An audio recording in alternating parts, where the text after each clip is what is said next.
Let me ask you something, and I want you to actually sit with it before you answer.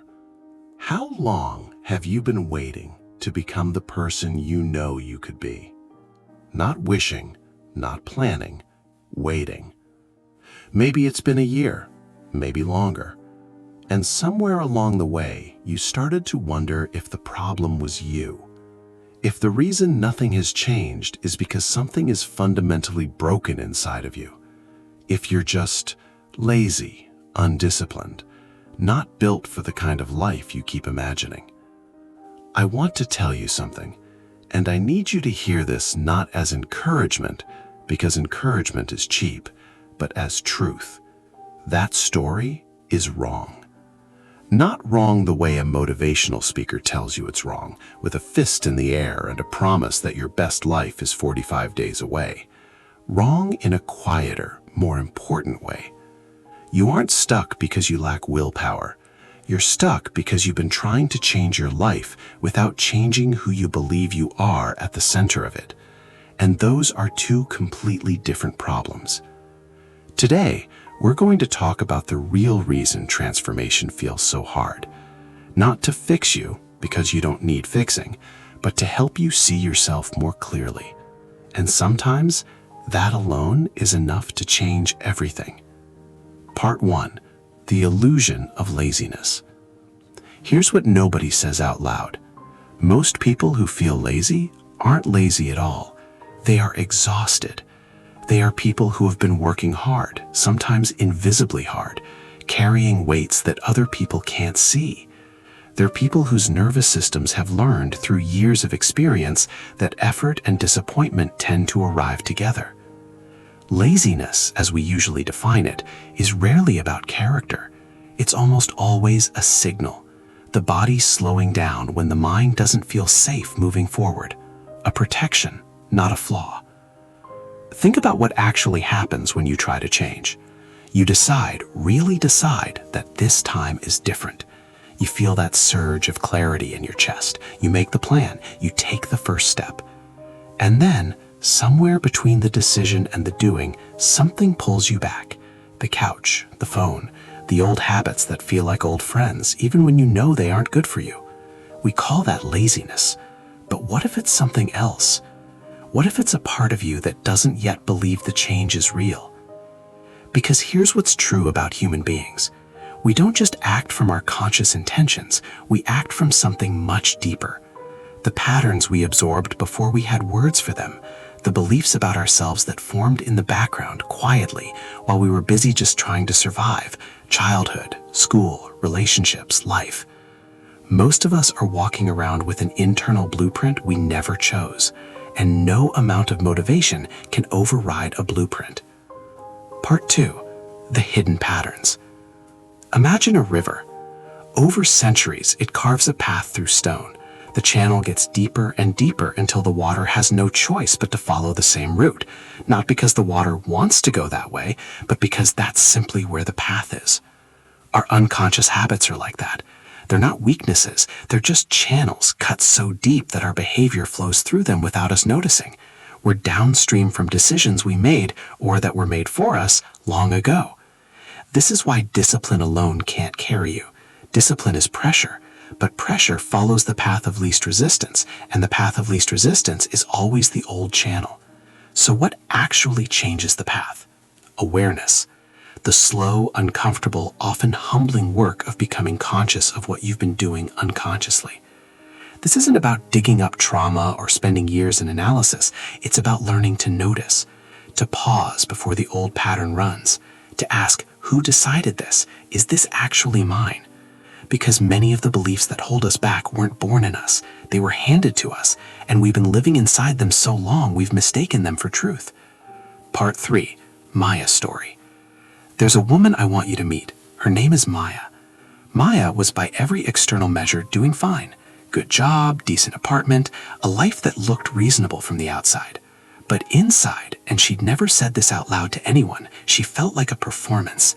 Like she was playing a character named Maya who did all the right things, and somewhere off stage the real her was watching, tired.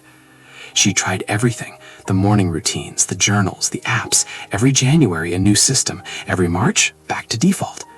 What frustrated Maya most wasn't the failing, it was that she couldn't explain it. She wasn't depressed, she wasn't lazy, she actually wanted to change. She could feel the wanting, so why didn't anything stick?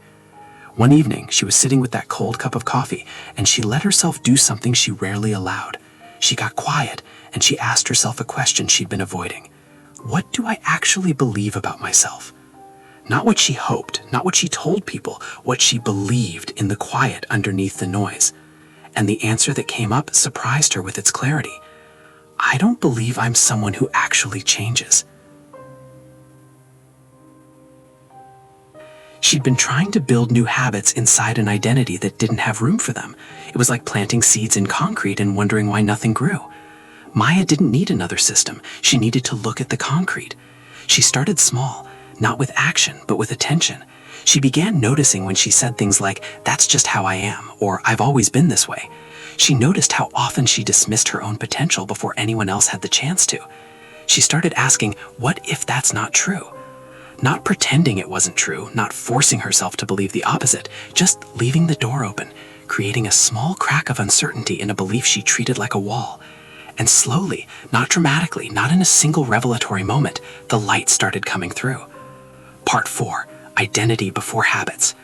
Here's the thing about seeds. They do most of their becoming underground where nobody can see. For months, a seed is just there, in the dark, in the cold. It would be easy to look at that patch of earth and assume nothing is happening, but beneath the surface, the entire architecture of a future plant is being assembled quietly, without fanfare. Transformation works the same way. Most of it happens in the invisible work, in the questions you sit with, in the moments you choose to pause before the old pattern runs, in the quiet decisions to tell yourself a slightly different story. We are obsessed with visible change because visible change is measurable, but the work that actually reshapes a life is usually happening somewhere you can't photograph. Identity, who you believe yourself to be, is the soil. Habits are the plants. You can tend the plants all you want, but if the soil doesn't change, you'll keep growing the same things. So what changes the soil? Evidence. Small, consistent evidence that you are someone different than you thought you were. Not massive life overhauls, not grand gestures. The quiet accumulation of moments where you acted like the person you're becoming instead of the person you've been. Every time you do that, even once, even imperfectly, you cast a vote for a new identity. An identity is built by votes, not by speeches. The question is never, can I change? The question is, who am I becoming with each choice I make today? So what does this actually look like on a Tuesday? Because that's where life is, not in the moments of inspiration, in the ordinary Tuesdays. First, start with noticing, not doing. Before you add anything to your life, practice becoming a curious observer of your own patterns. When you reach for your phone out of habit, notice it. When you avoid a conversation you need to have, notice it. You don't have to judge it or fix it immediately. Just see it. The act of seeing is already different from the unconscious running of the old program. Second, ask better questions of yourself. Not why am I like this? That question tends to just confirm what you already believe. Instead, try, what would the person I'm becoming do here? It's a small linguistic shift, but it moves you from analyzing the past to inhabiting the future. Third, protect your mornings, even by 15 minutes.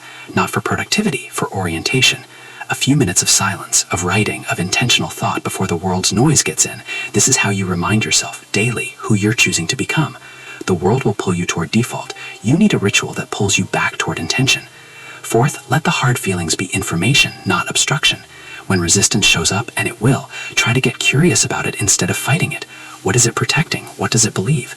Resistance is almost always the voice of an older, frightened version of yourself. It deserves compassion, not battle. And finally, trust the compound effect of small things. One quiet, intentional choice a day is 365 choices a year. A year of that is a different person, not the person you forced yourself to be, the person you grew into by repeatedly choosing alignment over comfort. That's not discipline as punishment, that's discipline as devotion.